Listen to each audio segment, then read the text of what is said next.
parti pour la phase nationale du dialogue intermalien pour la paix et la réconciliation nationale. Cet espace est un cadre de rassemblement de tous les Maliens pour qu'ils se parlent directement sans intermédiaire. Le dialogue intermalien pour la paix et la réconciliation nationale offre donc les conditions de dialoguer franc et direct permettant de mettre tous les problèmes sur la table et d'en débattre pour enfin trouver un consensus. Cette phase intervient donc après celle communale et régionale. La cérémonie d'ouverture était présidée donc par le président de la transition, colonel Assimi Goïta. En attendant donc de recevoir les éléments par rapport à l'ouverture du dialogue intermalien, nous allons parler autre sujet donc de ce journal, impliquer davantage les entrepreneurs et les groupements professionnels dans la lutte contre le travail des enfants. C'est l'objectif d'un atelier de sensibilisation dont les travaux ont débuté ce jeudi à Sikasso. Elle est organisée dans le cadre du projet Le travail par l'affaire des enfants et mise en œuvre par Save Children et d'autres partenaires. Compte rendu signé Moustapha Doumbia, Suleiman Bamba. Ils sont entrepreneurs, promoteurs de groupements d'intérêt économique et représentants des groupements professionnels, entre autres, à prendre part à cette session.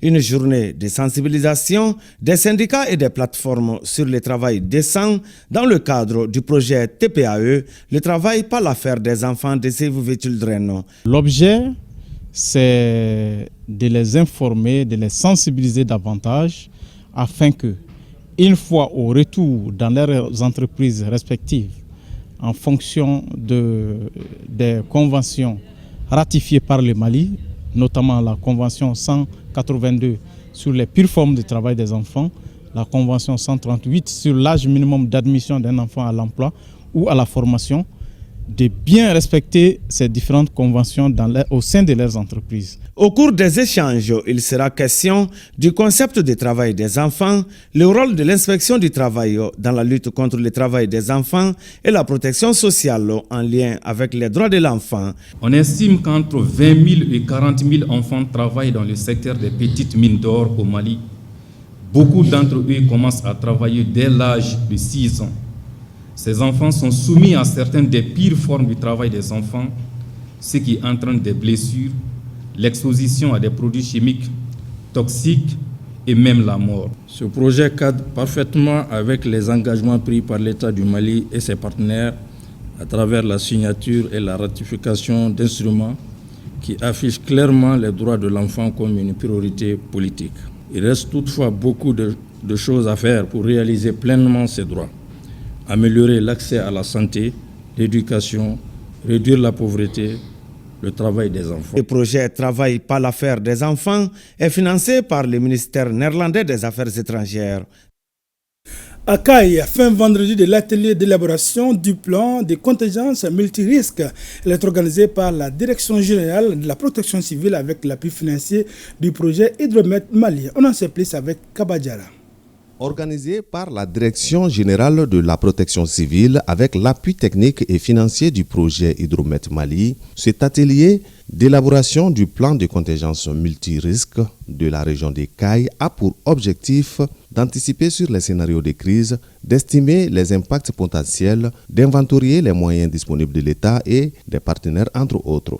Après 2 jours d'échanges, les partenaires présents pour la circonstance ont identifié 4 contingences majeures. Il s'agit surtout de l'inondation, de la sécheresse, des épidémies, mais également des mouvements de population. Il a été recommandé au moins de chercher des partenaires qui peuvent assurer la pérennité de cette révision du plan de contingence. Ensuite, il a été aussi demandé l'implication de tous les partenaires dans le cadre de la prévention, de la gestion et du suivi-évaluation des risques par l'atelier pour la région des Cailles. À Ségou, l'heure est à la restitution de l'étude de capitalisation sur les triples nexus basés sur l'humanitaire, le développement et la cohésion sociale au Mali. Cet espace d'échange réunit des représentants d'ONG internationales et nationales qui œuvrent dans les secteurs concernés. Les détails, c'est avec Abdrahman Singare et Issaba. Cet atelier de restitution regroupe une cinquantaine de participants issus des structures étatiques, d'ONG internationales et nationales ayant mis en œuvre un projet de type Nexus. Entendez par le concept Nexus une approche basée sur les actions humanitaires, le développement et la cohésion sociale. Organisé par l'ONG Ayuda en Action et financé par l'Agence espagnole pour le développement et la coopération internationale AECID, cette rencontre permet aux participants de faire l'analyse du concept Nexus au Mali. Nous avons vu l'opportunité d'utiliser les résultats de cette étude commanditée par le FONGIM et exécutée par FETE Impact, de l'utiliser pour créer un peu ce cadre de concertation et d'échange, de partage d'expériences entre les acteurs humanitaires de la région. La question du triple Nexus nous a toujours été imposée par les conditions du contexte afin d'apporter une réponse aux différents défis, que ce soit sur le point de vue résilience, sur le point de vue urgence. 2 jours de travaux sont mis à profit pour permettre aux participants de partager leurs expériences et avis sur l'étude menée par le FONGIM sur les opportunités de collaboration entre les différents acteurs des domaines humanitaires, développement et cohésion sociale. Les échanges et les discussions au cours de cet atelier seront riches et constructifs et qu'ils contribueront à éclairer nos actions futures dans le domaine du triple Nexus. Notons que l'ONG Ayuda en Action évolue depuis 2022 dans la région de Ségou pour la cohésion sociale et le développement. Dialogue intermalien phase nationale. Les travaux ont démarré tout à l'heure au Centre international de conférence de Bamako. La cérémonie d'ouverture était présidée par le président de la transition, colonel Assimi Goïta. Le dialogue intermalien s'est déroulé dans 763 communes, 19 régions et les districts de Bamako, 48 ambassades et consulats. Des informations fournies par le président du comité de pilotage de dialogue intermalien pour la paix et la réconciliation nationale. Ousmane Youssouphi Maïga dit croire en la capacité des Maliens à se parler, à se comprendre et construire la paix. Nous l'écoutons au micro de Bamari Kone. Depuis le 5 février 2024, date d'installation du comité de pilotage, nous pouvons oser le pari qu'il ne s'est plus passé un seul jour où dans une famille, dans un grain, dans un quartier, dans un village ou une ville, dans une ambassade ou un consulat, dans un journal, sur une radio, une télévision, que le dialogue intermalien n'ait été évoqué. Cela à cause de la clarté et la précision de l'objectif général du dialogue intermalien, contribuer à la restauration de la paix et à la cohésion sociale, à travers une réconciliation durable sans interférence étrangère. La finalité est de permettre au peuple malien de renouer avec les mécanismes endogènes de prévention, de règlement et de gestion des conflits.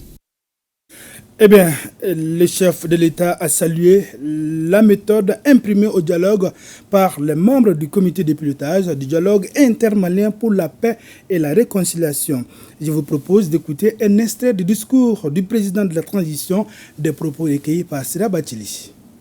Mesdames et messieurs, dans un sursaut de dignité, le peuple malien a décidé de reprendre son destin en main et de reconquérir l'ensemble de son territoire. La reprise de Kidal et des autres villes du Nord ont été une illustration parfaite de ce nouvel état d'esprit. Les Maliens ont alors compris que la paix tant espérée était désormais à leur portée. Dans la dynamique patriotique et salvatrice ainsi enclenchée, et fort de l'expérience reçue des assises nationales de la refondation et d'autres rencontres importantes, nous avons décidé que les Maliens se retrouvent entre eux sans intermédiaire pour dessiner une nouvelle architecture de la paix et de la réconciliation nationale.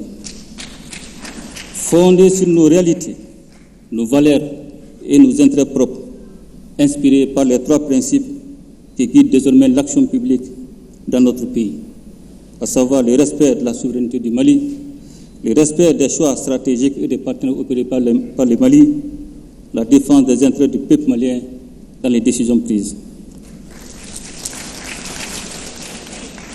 Ainsi, je l'avais demandé, le comité de pilotage devait tout mettre en œuvre pour rendre le processus le plus inclusif possible.